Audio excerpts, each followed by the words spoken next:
Olá, tudo bem com vocês? Estamos aqui para mais um vídeo deste canal, sejam muito bem-vindos. E hoje eu quero conversar com vocês sobre o uso da cerâmica nos tempos bíblicos e como era presente na vida doméstica do povo israelita o uso de utensílios de barro. Quando os judeus se estabeleceram em Canaã, depois de uma vida seminômade, interrompida apenas durante o assentamento do cativeiro no Egito, eles tiveram de desenvolver várias habilidades que já existiam entre os cananeus que expulsaram da terra. Algumas dessas habilidades foram difíceis de aprender. Os judeus nunca alcançaram a mesma perícia na fabricação de cerâmica como praticada por outras nações e, portanto, muitos desses artigos tinham de ser importados. As vasilhas judias eram suficientemente fortes, mas não chegavam a alcançar os padrões elevados de decoração de outras fontes. O barro era extraído na localidade e deixado exposto ao tempo até ficar pronto para o uso. A seguir, era misturado com água e pisado até transformar-se em lama plástica. Depois disso, o material era levado para uma bancada onde, mediante a adição cuidadosa de água, ele chegava à consistência certa para ser trabalhado. Aditivos como gesso moído, às vezes, eram adicionados ao barro para que o artigo acabado resistisse melhor ao calor e pudesse ser usado para cozinhar. Isaías descreve o pisotear do barro em seu livro Isaías, capítulo 41, versículo 25. Agora vamos ver um pouquinho sobre a roda do oleiro. O processo de rotação evoluiu ainda mais quando alguém teve a ideia de colocar o barro numa roda horizontal. Nos dias do Antigo Testamento, uma roda achatada de madeira, barro ou gesso era girada horizontalmente numa bancada, à mão ou num eixo que atravessava a bancada. Uma pessoa empurrava a roda enquanto outra moldava o barro sobre ela. Quando Jeremias foi à casa do oleiro e viu uma vasilha sendo fabricada e depois refeita por estar defeituosa, ele estava observando uma dessas rodas, como nós vemos muito bem no livro do profeta Jeremias, capítulo 18.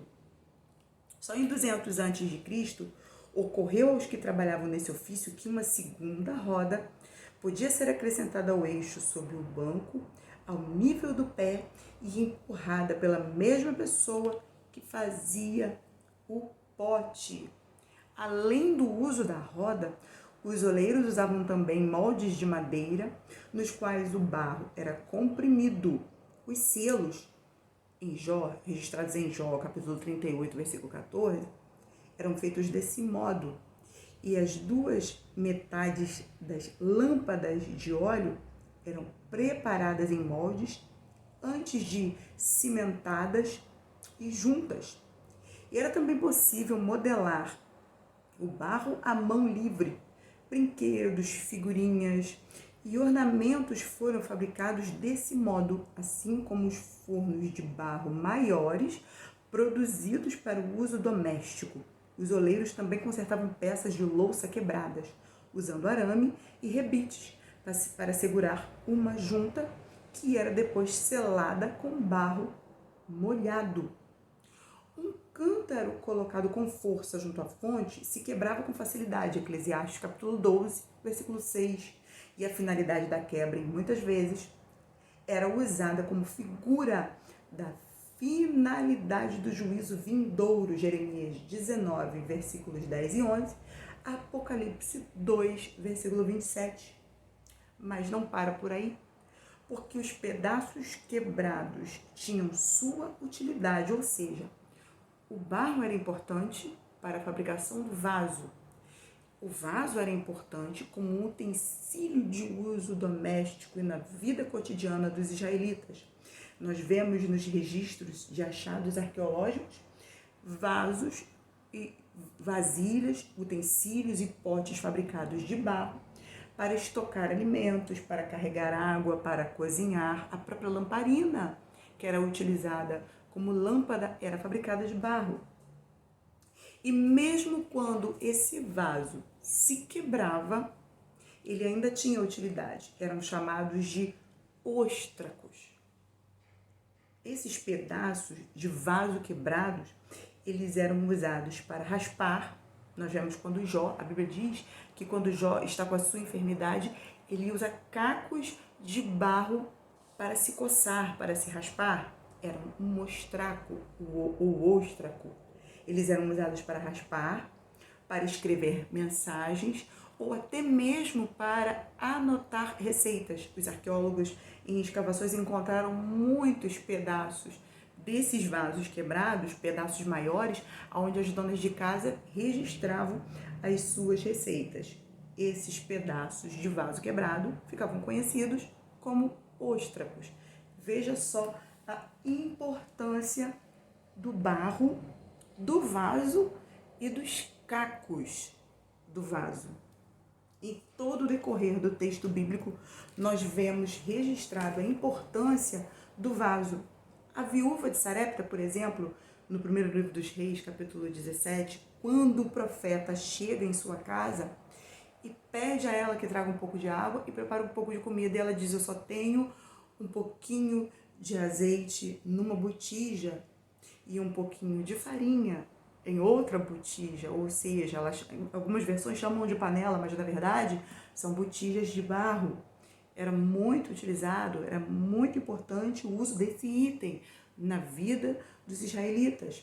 Por exemplo, na vitória de Gideão, no livro de Juízes, capítulo 6 e capítulo 7. Juízes, capítulo 6 e capítulo 7, que nos conta o episódio da vitória de Gideão, quando ele, junto com os seus 300 homens, o seu exército de 300 homens, vence os inimigos, acendendo tochas e quebrando cântaros. Veja como era importante o uso das vasilhas de barro. Também, quando Jesus Cristo se encontra com a samaritana no poço de Jacó. Aquela mulher está indo buscar água no horário por volta de meio-dia e ela está levando consigo o seu vaso.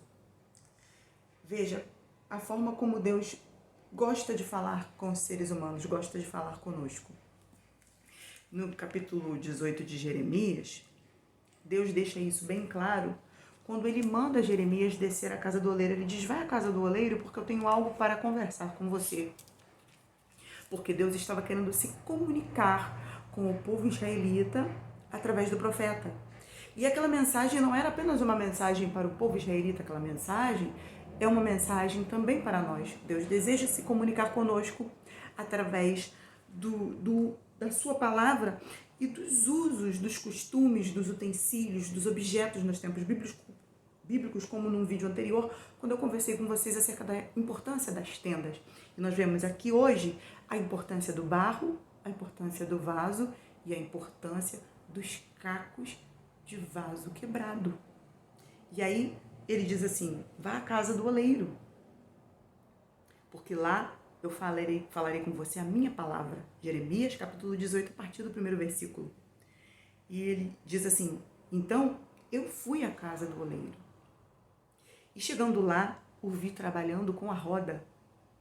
Mas o vaso de barro que ele estava formando estragou-se em suas mãos. E ele o refez, moldando outro vaso de acordo com a sua vontade. Então o Senhor me dirigiu uma palavra: ó comunidade israelita, será que eu não posso agir com vocês como fez este oleiro? Pergunta ao Senhor. Como barro nas mãos do oleiro, assim são vocês nas minhas mãos, ó comunidade israelita. Talvez você que esteja me assistindo agora esteja se sentindo quebrado, despedaçado, destruído e sem perspectiva. Mas entenda, o vaso, mesmo estragado, ele ainda estava na mão do oleiro. Mesmo quebrado, o vaso, ele ainda tinha a sua utilidade. Ele era utilizado para muitas outras coisas. Mesmo quebrado, o vaso não perdia o seu valor, porque ele estava quebrado, mas ele ainda era vaso. Não importa a situação que você está vivendo hoje, mesmo quebrado, você ainda é um vaso quebrado, mas é um vaso. É feito de barro. E o oleiro, que sabe manusear muito bem com o barro e com o vaso, também tem uma utilidade para o vaso quebrado, para os óstracos. E Deus, através dessa mensagem que ele fala com o profeta Jeremias, ele fala com você também hoje. Assim como o oleiro tinha habilidade para lidar com o barro e o vaso pronto tinha suas muitas utilidades e até o vaso quebrado tinha sua utilidade, assim você, assim somos nós, eu e você, nas mãos do oleiro. Nós temos para ele utilidade. Ele é o oleiro e ele sabe manusear muito bem o barro, o vaso e os cacos quebrados. Espero que vocês tenham gostado desse vídeo. Obrigado por assistir. Até a próxima e viva a vida!